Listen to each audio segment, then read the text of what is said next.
Only 0.5% of all Japanese beef ever achieves a perfect A5 score. 0.5%. So what exactly are they measuring, and why does hitting that mark make a single steak worth $300 or more? That answer is more fascinating than you think, and by the end of this, you'll never look at a Wagyu menu the same way again. Welcome to the Meats. Today, we're going deep into the most exclusive grading system in the beef world. We're talking about Japanese beef marbling standards, yield grades, 5 different quality scores, and the one number that separates a great Wagyu from a legendary one. Stick around, because there's a detail near the end of this video that will completely change how you order and how you cook this extraordinary beef. Let's start with the letter, the A in A5. Most people assume it means top quality, like a letter grade in school, but that's not what it means at all. In the Japanese grading system, the letter A, B, or C refers to yield. That's the percentage of usable meat that comes off the carcass.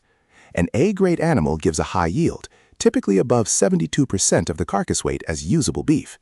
B is standard, C is below average.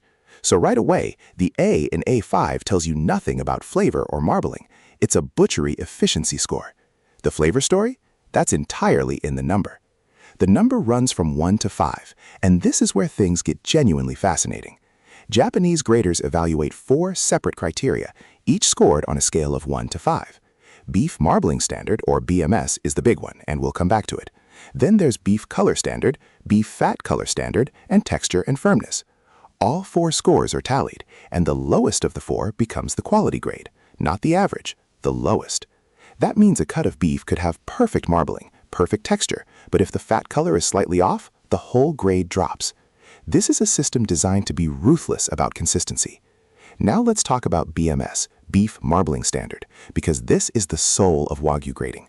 The scale runs from 1 to 12, not 1 to 5, 1 to 12. A standard USDA prime steak that Americans consider elite sits around a BMS of 4 or 5. Japanese A5 Wagyu starts at BMS 9. The highest tier, BMS 12, is so heavily marbled it looks less like a steak and more like a piece of white marble with thin streaks of red running through it. The fat doesn't just sit on the outside, it's threaded through every single muscle fiber in a lattice pattern that is genuinely unlike any other beef on earth. Here's something that stops most people cold when they first hear it. Wagyu fat has a lower melting point than most other beef fat, around 77 degrees Fahrenheit, which is close to human body temperature. That's not an accident. It's a result of the specific fatty acid profile in Wagyu cattle, a much higher concentration of monounsaturated fats, the same type found in olive oil. When that fat hits your tongue, it doesn't just melt in the heat of cooking. It starts dissolving the moment it touches your skin. That silky, almost liquid richness you feel with true A5, that's biochemistry, not just cooking technique. And this is also why, here's the open secret most people don't talk about, A5 Wagyu is actually best cooked in a very specific way that feels almost wrong the first time you do it. No oil, minimal seasoning, high heat, brief sear, nothing else. Because the fat content is so high that the beef essentially self-bastes. Adding butter or oil to an A5 Wagyu in a pan is like pouring water into a lake. It's redundant. In fact, one of the biggest mistakes home cooks make with this beef is treating it like a standard steak. More on the right technique in just a moment.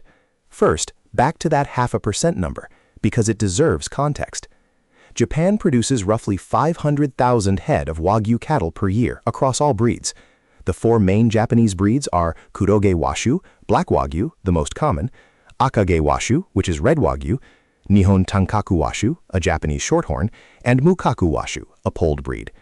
Of these, Kuroge Washu produces the vast majority of high-grade Wagyu, and the famous regional names, Kobe, Matsusaka, Omi, Miyazaki, are all sub-designations within Kuroge Washu, defined by region, specific bloodlines, and even the feed regimen during the final months before slaughter. Some Kobe cattle are fed beer and sake mash, not as a gimmick, as a caloric supplement to encourage fat deposition. And yet, even with all of that, across all of Japanese beef production, only around 0.5% achieves that perfect A5 BMS 12 score. Now, let's talk about how to actually cook it, because this is the part most videos skip over and it changes everything. For A5 Wagyu, thin is better. A 1/2 inch to 3/4 inch slice is ideal for home cooking. Unlike a standard ribeye where you want that thick 2-inch block, with A5 you want a shorter cook. The fat content means you hit richness saturation quickly. This is not a 12-ounce portion meal. A 3 or 4-ounce serving of genuine A5 is deeply satisfying. In Japan, it's often served shabu-shabu style, paper-thin slices cooked tableside in broth, or as yakiniku, small pieces grilled briefly over charcoal and eaten in single bites. For a Western sear at home, here's the method. Get a cast-iron pan screaming hot, no oil. Place the Wagyu flat, press gently, and sear for 45 seconds to 1 minute per side. That's it. Let it rest on a wire rack for 2 minutes. Finish with flaked sea salt, Maldon or fleur de sel, nothing else. The interior will be a warm rosy pink, the exterior will have a thin mahogany crust, and when you bite through it, the fat will dissolve before you've even finished chewing. That is A5 done right.